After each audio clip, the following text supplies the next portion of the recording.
સંત શ્રી શ્યામબાપુના આશીર્વચનમાંથી વિષય હું, આત્મા અને ઉત્પત્તિ. પ્રકરણ હું કોણ છું તેમાં હુંની કક્ષા ચોથી. પાર્ટ 46. ગયા ભાગથી ચોથી કક્ષા શરૂ થયેલ, જેમાં આગળ સમજીએ. અહંકારના આ બે પ્રકાર ઉપરાંત હજુ એક અહંત તત્વ પણ હોય છે. તે આ બંને પ્રકારના અહંકાર કરતાં પણ અતિ સૂક્ષ્મ હોય છે, પરંતુ સજીવ સૃષ્ટિ માટે તે અહંકારને પહેલા પ્રકારનો અહંકાર કહી શકાય. તે અહંત તત્વ સમગ્ર સૃષ્ટિને લાગુ પડે છે. સજીવ સૃષ્ટિ કે નિર્જીવ સૃષ્ટિ, દરેકને તે અહંત તત્વ લાગુ પડે છે, કારણ કે તત્વોના સર્જન શૃંખલાની ઉપરની એક કડી સમાન છે. અહંત તત્વ વિના કોઈ પણ સર્જન શક્ય નથી. તે અહંત તત્વ વિશે આપણે આગળના આત્માના વિભાગમાં સમજીશું. માનસિક જગતમાં જે ચોથું સ્તર અહંકારનું સ્તર હોય છે, તે પહેલા પ્રકારના અહંકારનું સ્તર હોય છે. પરંતુ સંપૂર્ણ માનસિક જગતમાં તો આ બંને પ્રકારના અહંકાર આવી જાય છે. જેમ કે માનસિક જગતમાં મનનું સ્તર, બુદ્ધિનું સ્તર, ચિત્તનું સ્તર અને અહંકારનું સ્તર હોય છે. તે આપણે જોઈ ગયા. તેમાં મનનું સ્તર પૂરેપૂરું સંસાર તરફી હોય છે, ભૌતિકી હોય છે. તેથી અહીં બીજા પ્રકારના અહંકારનો પ્રભાવ પ્રબળ હોય છે. બુદ્ધિનું સ્તર પણ ભૌતિકી હોય છે, તેથી અહીં પણ બીજા પ્રકારના અહંકારનો પ્રભાવ હોય છે. ચિત્તના સ્તર પર, શરૂઆતના પેટા સ્તર પર બીજા પ્રકારના અહંકારનો પ્રભાવ હોય છે, અને ગહેરાઈમાં પહેલા પ્રકારના અહંકારનો પ્રભાવ વધતો જાય છે, અને છેલ્લે અહંકારના સ્તર પર પહેલા પ્રકારના અહંકારનો પ્રભાવ હોય છે. અહીં આપણે પહેલા અને બીજા એમ બંને પ્રકારના અહંકાર વિશે સમજવાનું છે. પરંતુ માણસના સ્વભાવને, ભાવ વિચારોને બીજા પ્રકારનો અહંકાર વધુ સ્પર્શે છે. તેથી બીજા પ્રકારના અહંકાર વિશે વધારે સમજવાનું રહે છે. પહેલા પ્રકારનો અહંકાર તો પૂરા અસ્તિત્વને સ્પર્શે છે. જીવસૃષ્ટિમાં પ્રાણી માત્રમાં આ પહેલા પ્રકારનો અહંકાર હોય છે જ. તેથી તેમાં ખાસ કંઈ કરવાનું રહેતું નથી, પરંતુ તેના વિશે સમજ તો કેળવવી પડે. જેમ માણસની કક્ષા ઉપર આવતી જાય અને 5મી કક્ષાએ પહોંચે પછી આપોઆપ પહેલા પ્રકારનો અહંકાર સમજાય, અને તેની પોતાની આધ્યાત્મિક ઉર્ધ્વગતિ પ્રમાણે તે અહંકારથી મુક્ત થઈ શકે. પહેલા પ્રકારના અહંકારથી મુક્ત થવું એટલે કે અસ્તિત્વથી જોડાયેલા અહંકારથી મુક્ત થવું. તેનો મતલબ પોતાના ભૌતિક અસ્તિત્વથી મુક્ત થવું, ભૌતિક શરીરથી મુક્ત થવું. આ સૌથી કપરું હોય છે. 5મી કક્ષાએ પહોંચેલી હસ્તીને આ પહેલા પ્રકારનો અહંકાર જીવનના અંતે સમજાય છે, અને પહેલા પ્રકારના અહંકારની અનુભૂતિ થયા બાદ વધારે શેષ જીવન બચે નહીં. અંતિમ રૂપાંતરણ નજીક હોય છે, એટલે કે પરમ મુક્તિ. જે અહંકાર દરેક જીવાત્મામાં હોય છે તે આ પહેલા પ્રકારનો અહંકાર હોય છે. તે રીતે મનુષ્યમાં પણ પહેલા પ્રકારનો અહંકાર હોય છે, જેના દ્વારા આ ભૌતિક સંસારમાં પોતાનું ભૌતિક અસ્તિત્વ જળવાઈ રહે છે. અને મનુષ્યમાં જીવસૃષ્ટિના બીજા જીવો કરતાં બહુ વધારે અહંકાર હોય છે. તે બીજા પ્રકારનો અહંકાર હોય છે. આ અહંકાર પોતાની બુદ્ધિ દ્વારા, ભૌતિક જ્ઞાન દ્વારા ઉત્પન્ન થતો હોય છે. તેથી માણસની કક્ષા જેમ જેમ વધતી જાય તેમ તેમ અહંકાર પણ વધતો જાય છે. તેથી જ નાના, ગરીબ કે સામાન્ય માણસ કરતાં અમીર, ધનિક કે પછી કોઈ પણ ક્ષેત્રમાં સફળતા પ્રાપ્ત કરેલ માણસમાં વધારે અહંકાર હોય છે. જેમ કે મનુષ્ય સિવાયના દરેક જીવાત્માને હુંની સમજ હોતી નથી, પરંતુ અહંકાર તો હોય છે. તેથી જ તો દરેક પ્રાણી પોતાનો જીવ બચાવવાની કોશિશ કરતા રહે છે. આ પહેલા પ્રકારનો અહંકાર થયો. અને મનુષ્યને હુંની પણ સમજ હોય છે, અને પોતાની બુદ્ધિની, પોતાની ચીજોની પણ સમજ હોય છે. તેથી મનુષ્યમાં બંને પ્રકારના અહંકાર હોય છે. અહીં હુંની સમજ હોવી અને હુંની ઓળખ હોવી બંને અલગ બાબત છે, તે સમજવું. પરંતુ વિચિત્ર વાત તો એ છે કે આ બંને પ્રકારના અહંકારની અનુભૂતિ માણસ પોતે નથી કરી શકતો. ખરેખર અહંકાર પોતે જ વિચિત્ર ચીજ છે.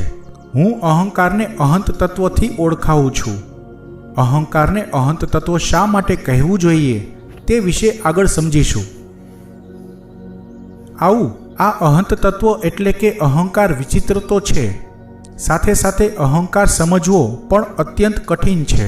સમજાય પછી અનુભૂતિ થવાની શક્યતા ખરી, જો તેની કક્ષાએ પહોંચી શકાય તો. કારણ કે અહંકારની કક્ષા ચોથી છે, તેથી પહેલાં પણ લખ્યું છે તે રીતે પોતાની કક્ષાથી નીચેની કક્ષાઓની અનુભૂતિ થઈ શકે. ઉપરની કક્ષાઓની અનુભૂતિ શક્ય નથી, અને પોતાની કક્ષા અને ઉપરની કક્ષાઓનો પ્રભાવ હોય પરંતુ અનુભૂતિ ન હોય, અને ઉપરની કક્ષાઓ પર કાબૂ પણ ન હોય. તેથી દરેક માણસમાં અહંકાર તો હોય છે જ, અને માણસ અહંકાર કરતો પણ હોય જ, કારણ કે પોતે અહંકાર કરે છે તેવી અનુભૂતિ ન હોય અને અહંકાર પર તેનો કાબૂ પણ ન હોય. આ કારણથી જ જે ધાર્મિક માણસો હોય છે, જે બહુ ધાર્મિક સત્સંગ કરતા હોય, જે ભક્તો હોય, તે બધાને એમ જ લાગતું હોય છે કે હું તો નિરાભિમાની છું, મારામાં અહંકાર નથી. પરંતુ ખરેખર જોઈએ તો તેનામાં રહેલો એ અહંકાર જ બોલતો હોય છે કે હું નિરાઅહંકારી છું. તેનામાં રહેલા અહંકારની તેને સમજ નથી. માણસ જે અનુભવ કરે છે તે છે પોતાનું ભૌતિક શરીર. આ ભૌતિક શરીર અનેક અંગો અવયવોનું બનેલું હોય છે. તે બધામાં 5 કર્મેન્દ્રિયો વિશેષ મહત્વ ધરાવે છે. તેથી આગળ જ્ઞાનેન્દ્રિયો હોય છે, તેનાથી ઉપર મન એટલે કે બાહ્ય મન હોય છે, તેનાથી ઉપર બુદ્ધિ હોય છે, તેનાથી ઉપર ચિત્ત અંતર્મન હોય છે, તેનાથી ઉપર અહંકાર હોય છે, અને અહંકાર પછી આત્મા હોય છે. આમાં ઉપર નીચે આગળ પાછળ અંદર બહાર જેવું કંઈ હોતું નથી. એકથી બીજાનું મહત્વ વધારે, તેથી ઉપર લખ્યું છે. જો તેને ગૂઢતાની દ્રષ્ટિએ માનીએ તો તેથી નીચે એમ પણ કહી શકાય. આમ ભૌતિકતાથી આધ્યાત્મિકતા તરફ પ્રવાસ કરી શકે તે રીતે માનવ શરીરનું બંધારણ થયેલું હોય છે, અને તેના માનસિક જગતનું બંધારણ થયું હોય છે. આ રીતે એક માણસનું અસ્તિત્વ બને છે અને જીવનનો પ્રવાસ શરૂ થાય છે. પ્રવાસ શરીરથી શરૂ થાય છે અને માનસિક જગતમાં થઈને અને માનસિક જગત દ્વારા આત્મા સુધી પહોંચે છે, એટલે કે સ્થૂળમાંથી સૂક્ષ્મમાં જવાનું હોય છે. માનવીના સ્થૂળ અસ્તિત્વમાં શરીર, કર્મેન્દ્રિયો અને જ્ઞાનેન્દ્રિયો વગેરેનો સમાવેશ થાય છે, અને સૂક્ષ્મ અસ્તિત્વમાં મન, બુદ્ધિ, ચિત્ત આવે. તેથી પણ સૂક્ષ્મમાં અહંકાર હોય છે, અને સૂક્ષ્મતમ અવસ્થાએ પહોંચી શકાય તે આત્મા હોય છે. આ બધાનો સારાંશ એ થાય કે માણસે આત્માનુભૂતિ માટે અહંકાર રૂપી પડદો હટાવવો પડે છે. તેથી અહંકાર વિશે સમજવું બહુ જરૂરી છે. જો અહંકારની સમજ આવે તો ભવિષ્યમાં તેનો બોધ પણ લાગી શકે, અને સંસારના ચક્કરમાંથી મુક્ત થવાનો માર્ગ પણ સમજાય. બીજા પ્રકારના અહંકારના તો અનેક પ્રકારો હોય છે, અનેક વ્યાખ્યાઓ છે, અનેક વિવિધતાઓ હોય છે. મૂળભૂત રીતે જોઈએ તો અહંકાર એટલે વિરાટ અસ્તિત્વથી પોતાનું અસ્તિત્વ અલગ માનવું. 2 ઉદાહરણો લઈએ જેથી આ વાત બરોબર સમજાશે. ઉદાહરણ પહેલું, આસ્તિક કે ધાર્મિક લોકોની માન્યતા. હું અને પરમાત્મા અલગ છીએ. તે છે આસ્તિક કે ધાર્મિક લોકોમાં રહેલો અજ્ઞાનપૂર્ણ અહંકાર. પરમાત્માની સ્વીકૃતિ તો છે, પરંતુ સ્વયંમાં પરમાત્માની અનુભૂતિ નથી. તેથી પરમાત્માને ભિન્ન માને છે. આ થયો પહેલા પ્રકારનો અહંકાર. ભક્ત છે તે પોતાનું અસ્તિત્વ ભિન્ન માને છે, એટલે જ તો બાહ્ય ભક્તિ કરે છે. જોકે ઘણા અજ્ઞાની ભક્તો તો આવી વાતો પણ સ્વીકારી નથી શકતા. પોતે અને પરમાત્મા અલગ નથી, એક જ છે એવું કહેતા હોય છે, પરંતુ તે ફક્ત બોલવા પૂરતું હોય છે, અનુભૂતિ નથી હોતી. તેથી વર્તનમાં બાહ્ય ક્રિયાઓની જડતા વધારે હોય છે, અને સંસારનો સ્પર્શ પણ વધારે હોય છે. અનુભૂતિ પણ સંસારની અને શરીરની હોય છે, આત્માની કે પરમાત્માની અનુભૂતિ નથી હોતી. આ અનુભૂતિ વિનાની અંધભક્તિ હોય છે. આવા ધર્માંધ ભક્તો જ પોતાનો ધર્મ બીજા દરેક લોકો પર ઠોકી બેસાડવા ધર્માંતરણ કરાવતા હોય છે, પરધર્મીઓ પર જુલમ પણ કરતા હોય છે. હવે ઉદાહરણ બીજું જોઈએ.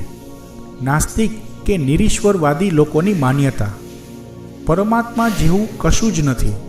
જે છે તે આ એક ભૌતિક જિંદગી જ છે. એવો ભૌતિકવાદી સ્વીકાર ભાવ અને પરમાત્મા પ્રત્યે નકારાત્મક ભાવ. આમાં બંને પ્રકારના અહંકાર છે. પહેલા પ્રકારના અહંકાર પ્રમાણે પોતાના અસ્તિત્વને વિરાટ અસ્તિત્વથી અલગ માને છે અને બીજા પ્રકારના અહંકાર દ્વારા પોતાની બુદ્ધિ અને પોતાના ભૌતિક જ્ઞાનને જ મહત્વ આપી સર્જનહારનો અસ્વીકાર કરે છે. ઘણા ખરા ભૌતિકી વૈજ્ઞાનિકો આ રીતે જ વિચારતા હોય છે, તો ઘણા સભ્ય સમાજમાં રહેતા બુદ્ધિમાન અબુધો પણ ભૌતિક પ્રવાહમાં તણાઈને આવી માન્યતા ધરાવતા હોય છે. આ બંને ઉદાહરણો દ્વારા મૂળભૂત રીતે બંને અહંકારો અલગ પડે છે તે સમજ્યા. મારું ઘર, મારો પરિવાર, મારું પદ, મારી તાકાત, રેતીમાં તે રમકડા બનાવ્યા, રાખમાં તારે રહેવાનું છે. અર્થાત હિન્દુ સંસ્કૃતિ પરિવાર પ્રેમી સંસ્કૃતિ છે. એક પત્ની અને ઓછા બાળકોની સંસ્કૃતિ છે. સાવ ગરીબ હોય અથવા સાવ અબુધ હોય, પરંતુ માણસ પોતાના પરિવારને પ્રેમ કરતો હોય છે. પરિવાર માટે મહેનત મજૂરી કરશે, મરવા તૈયાર થઈ જશે, પણ પરિવારને સંભાળશે. લગ્ન પ્રથાની પવિત્ર સંસ્કૃતિના મૂળમાં જ પરિવાર પ્રેમ સમાયેલો હોય છે. માણસ જેમ જેમ ભૌતિક સંસારમાં સફળતા પ્રાપ્ત કરતો જાય તેમ તેમ તેની પ્રાથમિકતા બદલાતી જાય છે. પરિવારથી આગળ વધી માણસ સમાજમાં ઊંચું સ્થાન, ધન દોલત, પ્રસિદ્ધિને ઝંખે છે. આ બધું પ્રાપ્ત કરવું જોઈએ, તેમાં કંઈ ખોટું નથી, પરંતુ ક્યાં સુધી? શું આમને આમ જ જિંદગીભર ચાલવાનું? મમ્મી પપ્પા પોતાના બાળકોને સાંજે દરિયાકાંઠે ફરવા લઈ જાય. બાળકો રેતીમાં ઘર બનાવે, રમકડા બનાવે, રમે, આનંદ કરે. 2 કલાક રમીને બધું છોડીને પાછા મમ્મી પપ્પા સાથે પોતાના ઘરે ચાલ્યા જાય. ઉંમર થઈ ગયા પછી પણ માણસ કેમ આ બાળકો પાસેથી કંઈ શીખી નહીં શક્યો હોય? ક્યાં અટકવું તેનો કોઈ માઇલસ્ટોન ખરો કે? માણસ મોટા વિશાળ બિલ્ડિંગો બનાવે છે, તે આ વિરાટ સંસાર ચક્રની દ્રષ્ટિએ તો બાળકના રેતીના રમકડા બરાબર જ કહેવાય ને. રાજા મહારાજાઓના મોટા મોટા કિલ્લાઓ ખંડેર બની ગયા.